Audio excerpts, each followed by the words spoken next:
kəngərlilər belə güman etmək olar ki, tarixi faktlardan çıxış eləyərək, görünür onlar da Ziyadoğullar kimi Nadiri Şah kimi tanımaqdan imtina eləmişlər. Həmin dünya su basqını zamanı Nuhun məşhur gəmisi və məşhur Nuh həmin bax bu gəmi qaya zirvəsinə gəlib toxunmuş və dayanmış və burada məskən salmışdır.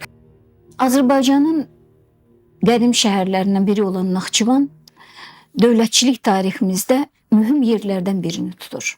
Şəmsəddin Eldənizin xanımı, sevimli xanımı Möminə xatun 1175-ci ildə vəfat etdi və Böyük Atabəy onun qəbri üzərində bax bu məqbərəni tikdirməyə başladı. Qızıl Arslanın əlbəttə dövründə bir qədər onun siyasəti qardaşının siyasətindən fərqlənirdi. Atabəylər dövlətindən sonraki dövrdə Naxçıvanın sosial-iqtisadi və siyasi inkişafı bir sıra problemlərlə üzləşməli olmuşdur. Bu xüsusilə Səfəvilər dövründə özünü göstərmişdir.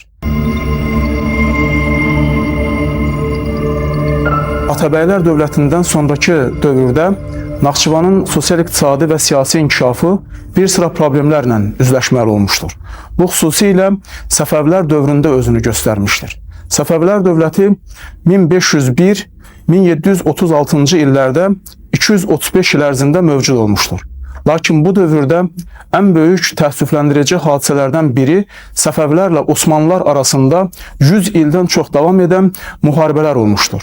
Bu müharibələr əksər etibarilə Azərbaycan torpaqlarında, xüsusilə Naxçıvan və İrəvan ərazisində getmiş və həmin bölgənin sosial-iqtisadi inkişafına ağır zərbə vurmuşdur. 1514-1555-ci ildə baş vermiş bu müharibədə, xüsusilə bu müharibədəki 12-ci yürüş zamanı Naxçıvan çox ciddi dağıntıya məruz qalmışdı.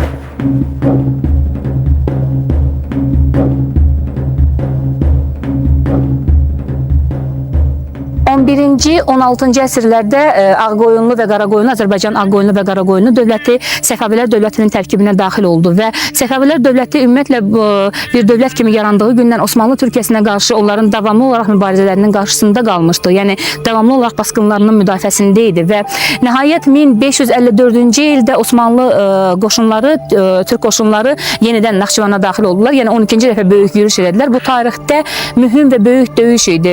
Yəni ki, ümumiyyətlə bu döyüşlər 12-ci yürüş Naxçıvan yürüşü adlanır. Çünki hər dəfə bütün bu müharibələr dövründə uzun və böyük hərb meydanını xatırladan Naxçıvan şəhəri həmişə yerlə yeksan olurdu və bu Naxçıvan yürüşündə də yenə eyni ilə həmin hadisə baş verdi. Şah 1-ci Təhmasib artıq Osmanlı Türkiyəsinin qoşunları qarşısına dayana bilməyəcəyini başa düşəndən sonra qoşunlarını geri çəkdi və Naxçıvan əhalisi də Şah qoşunları ilə geri çəkildi.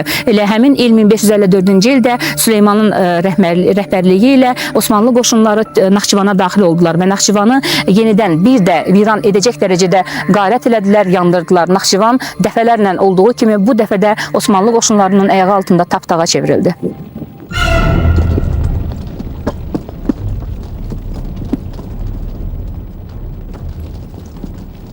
(1578-1590-cı illərdə hərbi əməliyyatlar yenidən bərpa olunmuşdur. Bu müharibənin gedişi 1590-cı il İstanbul sülhü ilə başa çatmışdır.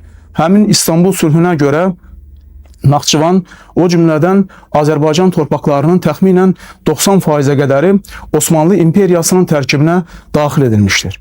Bu zaman Səfəvilər dövlətində Şah Abbas hakimiyyətdə idi. Şah Abbasın dövrü 1587-1629-cu illəri əhatə edir. Şah Abbas 1590-cı il müqaviləsini bağlamasına baxmayaraq, o yenidən Azərbaycan torpaqlarının Səfəvi dövləti sisteminə qaytarılması üçün müharibəyə başlamışdır.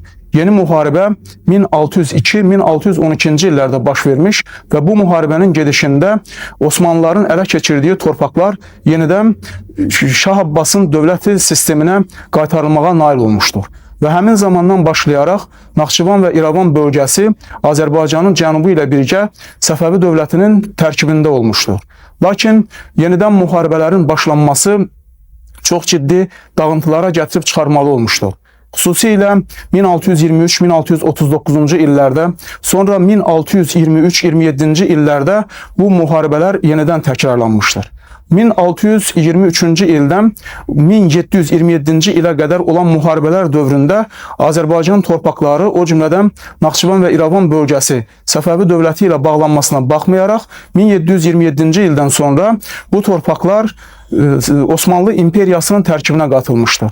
Bu zaman 1727-ci ildən etibarən bu torpaqlar Osmanlı imperiyasının tərkibində olmuş və bundan sonra Osmanlı imperiyasının tərkibindən həmin torpaqların yenidən İran dövləti sisteminə qaytarılması üçün müharibələr təkrarlanmışdır. Xüsusilə bu müharibə 1730-36-cı illəri əhatə etmişdir. Sonralar Nadir artıq sonralar o hakimiyyətə gəldikdən sonra özünü şah elan eləmiş və həmin torpaqları yenidən özünün qurduğu dövlətin tərkibinə qaytarmışdır.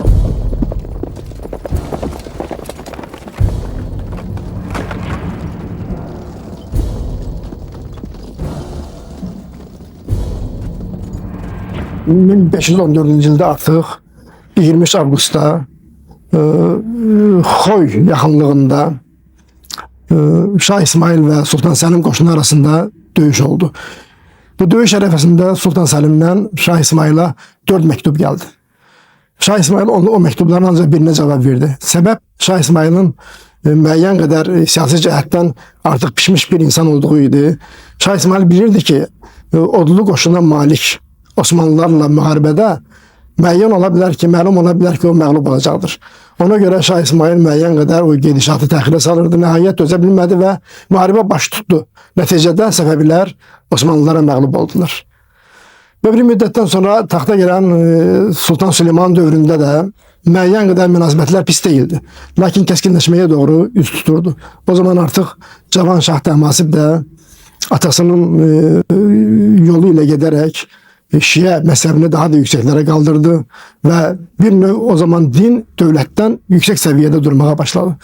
Bundan müəyyən qədər əsəbiləşən, daha doğrusu müəyyən qədər özünə təhqiramiz hücumlar görən Sultan Süleyman 1534-cü ildə, ondan sonra bir yıl sonra 1535-ci ildə, sonra 1548-ci ildə, 1554-cü ildə Azərbaycan üzərinə hücuma keçdi.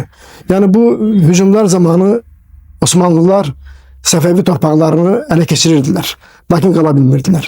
Bunun səbəbi Şah Təhmasibin yürütdüyü yanmış torpaq siyasətində idi. Yəni Şah Təhmasib də atası Şah İsmail kimi istəmirdi ki, özündən güclü olan bir qüvvə ilə qarşılaşsın.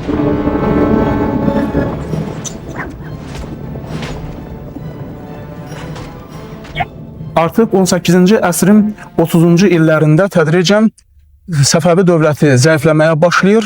Ona görə də Səfəvi torpaqları uğrunda xüsusilə Əfqanların gərgin mübarizəsi başlayır.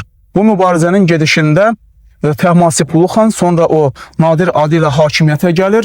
Bu torpaqların qorunması uğrunda fəal mübarizə aparır. Bu mübarizənin gedişində Nadir Əfqanları İrandan qovmağa nail olur və sonra o hakimiyyəti öz əlinə almaq üçün müəyyən hazırlıq tədbirləri görür.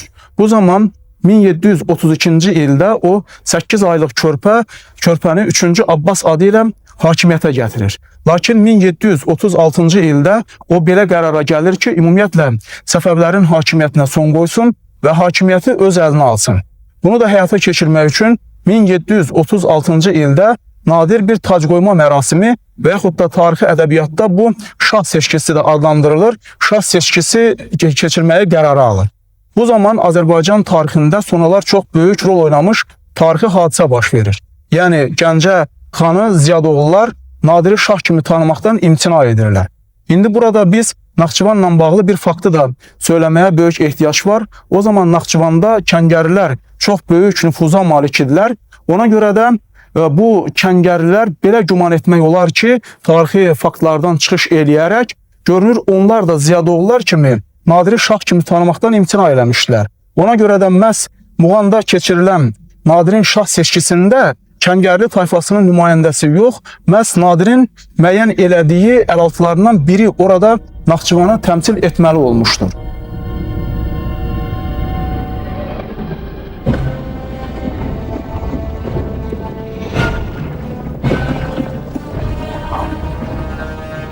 Nadir Qulu xan ölkədəki üsyanları çox qəddarlıqla yatırırdı. Ümumiyyətlə Nadir Şah çox qəddar şah idi. Ondan sonra onun haqqında elə bu ifadə də qaldı.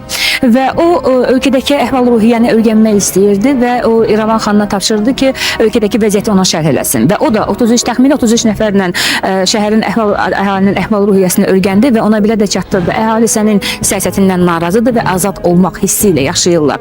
Təbii ki, bu xəbər Nadir Şahı çox qəzəbləndirdi. O əmr verdi ki, onların hamısının gözləri çıxarılsın və əmlakları müsadirə edilsin. Ümumiyyətlə göç çıxarmaq onun sevimli peşəsi idi və həmin anlarda yerli feodalların çoxu müəyyən dərəcədə pul xərac verməklə gözlərini, yəni canlarını satın aldılar. Bir təhər canlarını qurtardı və buna görə də İran sərbazları çoxlu varlanırdılar. Yəni bu imkandan istifadə edirdilər. Ümumiyyətlə Nadir Qulu Şahın çox sevimli peşəsi idi göç çıxartmaq və bu göç çıxartmaq sonradan çox adamlara tətbiq ediləcəkdi. Bunu yadda saxlayaq. Əfşarzadəganları tərəfindən sarayda törədilmiş sui-qəsd nəticəsində Nadir Şah öldürüldü. Tək Nadir Şahın yox, Azərbaycan tarixinin 1001 tarix kitabından biri də bağlandı. Təbii ki, digəri açıldı. İstər daxili, istərsə də xarici işğalçılar üçün yeni hədəflər, yeni iddialar yaranmaqda idi.